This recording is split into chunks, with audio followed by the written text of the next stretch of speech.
네. 8년 전에 박근혜 대통령 탄핵 당시에 황교안 권한대행은 헌법재판관을 임명했는데 그때는 대법원장 추천 몫을 맞습니다. 임명을 한 거고요. 그때는 적극적인 권한 행사라고 볼 수 없었던 거고 그때 박한철 헌재소장 자리는 비워놓고 대통령 몫이 문재인 대통령이 취임했을 때 그 후임을 맞습니다. 임명을 한 거였죠. 지금 오늘 사태는 어떻게 보십니까? 그래서 우리가 그 황교안하고 박근혜 두 분한테 너무 심하게 했나 이런 생각이 들 정도 적어도 그 선을 넘지는 않았거든요. 네. 황교안 권한대행이 많은 비판을 받았고 또 지금도 좀 저희들이 납득하기 어려운 주장을 하시는 측면도 있지만 그래도 한덕수 권한대행이랑 비교를 해보니까 선을 넘지는 않았구나라는 생각이 들 정도예요. 네. 그러면 이분이 왜 이러는 걸까라는 생각을 하게 된단 말이죠. 네. 근데 오늘 굉장히 이 담화 형식을 취했던데 너무 비장해요. 오롯이 저의 뭐 하면서 너무 비장하더라고요. 내가 책임도 내가 지겠다. 책임지겠다 네. 뭐 이러는데 어떻게 책임을 지냐. 제가 보기에는 국회에서 책임을 물어야 된다고 생각이 되고요. 국회에서 책임을 묻는 방법은 뭐 탄핵입니다. 네. 네. 오늘 헌법학자회의가 이 지명 행위 자체가 심각한 그 월권 행위고 반헌법 행위고 탄핵 사유가 된다라고 네. 헌법학자회의 100여 명 넘는 헌법학자들이 모여 계신데 네. 이렇게 입장 발표를 하셨더라고요. 네. 근데 그럼에도 불구하고 왜 이랬을까? 심지어 거긴 뭐 여야 간에 협의를 했다는데 야당 여당이 지금 있나요? 없어요. 여야 간 협의했다. 저희 당은 협의한 적 없고요. 민주당하고도 협의한 적 없고요. 네. 그다음에 여야가 없어요. 제 정당 국회와 협의해야 돼요. 지금 뭘 하려고 하면. 네. 그러다 보니까 아 이분 혹시 뭐 약점 잡혔나 저쪽에 아니면은 아 이분 또 대선이 오면은 흔히 발병한다는 이번엔 난가 하는 난가병에 걸리셨나 하는 생각이 드는 거예요. 그런 해석들이 지금 합리성을 오히려 갖춘 것으로 보이고 네. 그러다 보니까 한 가지 더 아 이 선을 넘어도 너무 세게 넘었다.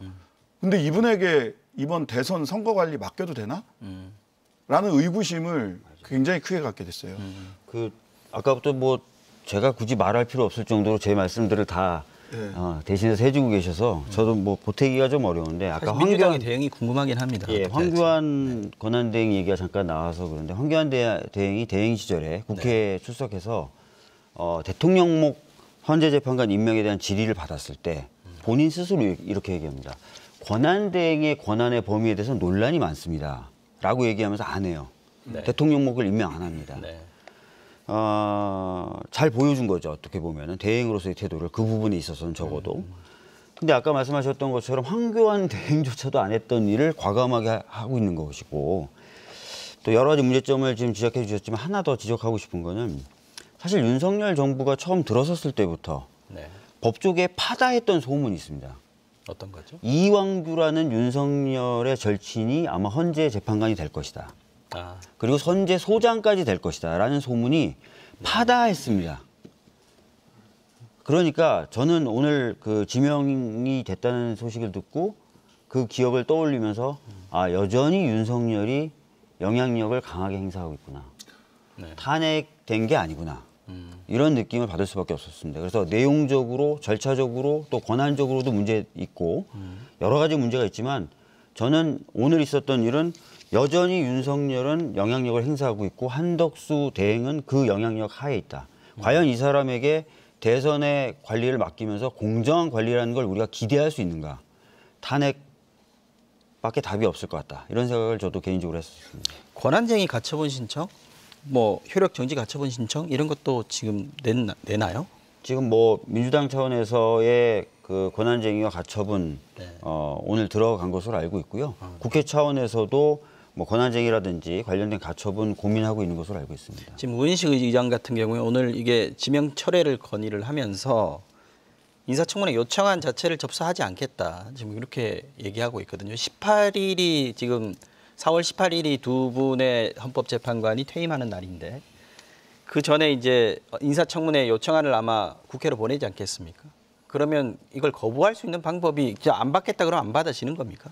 그러니까 사실 뭐 규정상 네.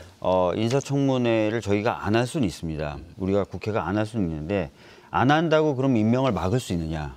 인사청문회 일정 기간 동안 안 하게 될 경우엔 그냥 임명할 수 있도록도 되어 있습니다. 지금 20일 안에 청문회를 해야 되는 맞습니다. 거고. 그래서 21 플러스 알파. 안 한다는 것만으로 네. 임명을 막을 수는 없습니다. 그런데 이런 것처럼 인사청문회가 도저히 필요 없는, 오히려 하는 것 자체가 오히려 위헌인 경우에 대해서까지도 인사청문회를 안 하는데 무조건 임명이 되는 이 부분에 대해서는 여러 가지 인사청문회 권한을 국회에 줬다는 건 뭔가 심의하고 심사를 하는 거지 않습니까? 그 사람에 대해서. 네. 이런 이런 권한에 대한 침해일 수 있다, 그 조항이. 20일 좀 지나서 무조건 임명할 수 있는 것에 대해서는.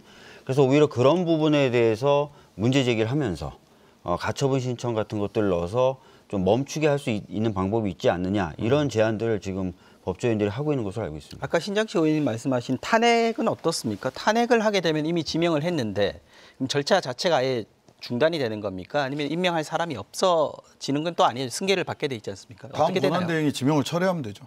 다음 권한대행에게 지명을 철회하게 만든다? 네. 철회 안 하시면 그분도 심각한 사실은 이게 우리가 계속 탄핵을 한다 만다 이전에요. 네. 실은 그 이번에 파면이 됐지 않습니까? 윤석열 씨가 파면이 됐잖아요. 그럼 윤석열이 임명한 장관들은 스스로 물러나는 게 상식입니다. 실제로. 그리고 이 선거를 공정하게 그 관리할 수 있는 그런 선거 관리용, 그 여야당이 다 여야가 없네요. 국회 정당들이 전부 다 모여서 네. 이렇게 선거 관리를 할 수 있는 할 수 있도록 내각을 구성을 합시다라고 합의를 해서 말하자면 거국 중립 내각 내지는 선거 관리 내각을 만드는 게 저는 이게 상식적이라고 생각을 합니다. 내란 수개에게 장관 임명장 받은 사람들이 아직도 장관 자리에 앉아서 국무총리라는 자리에 앉아서 권한대행이라고 이완규라고 하는 내란 우두머리에 법률 호위무사를 헌법재판관으로 지명을 한다? 너무 비상식적이잖아요, 사실은. 그러니까 국회에서 막 줄탄핵을 하니 많이 이전에 저는 상식과 합리를 생각을 한다면 또 공동체에 대한 책임감이 있으면 스스로 거취를 정리하는 게 맞다라고 생각을 합니다. 사실. 유일하게 이번에 그만둔 게 대선 나가려고 김문수 장관 그만둔 그러니까요. 게 네. 지금 그만둔 거죠. 오늘 그만뒀죠. 예, 네. 예. 참 우스운 일입니다. 그러니까 이 정부 장관들의 특징이 책임이라는 걸 절대 안 져요. 뭐 이태원 참사가 벌어져도 행안부 장관, 최장수 장관이 됐었고요. 네. 뭐 지금 말씀하신 것처럼 자신이 모시던, 그리고 자신을 임명했던 사람이 내란 수괴 혐의로 수사받고 있고 또 탄핵까지 됐으면 그걸 막지 못했다는 책임에 괴로워하고 반성하고 해야 되는데 자기 권한을 풀스윙하고 있잖아요, 지금. 내가 책임지겠다라는 말도 안 되는 말로 그 사람한테 그런 권한을 준 적도 없어요, 어느 국민도. 예. 또 책임질 권한도 없습니다, 그 사람은. 예.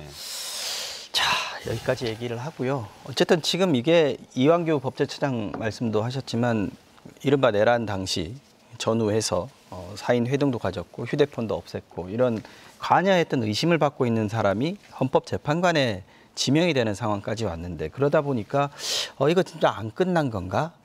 이런 걱정 또는 우리가 이 사람들한테 우롱당하고 있다는 시민들의 생각도 좀 들기도 하는 것 같고요.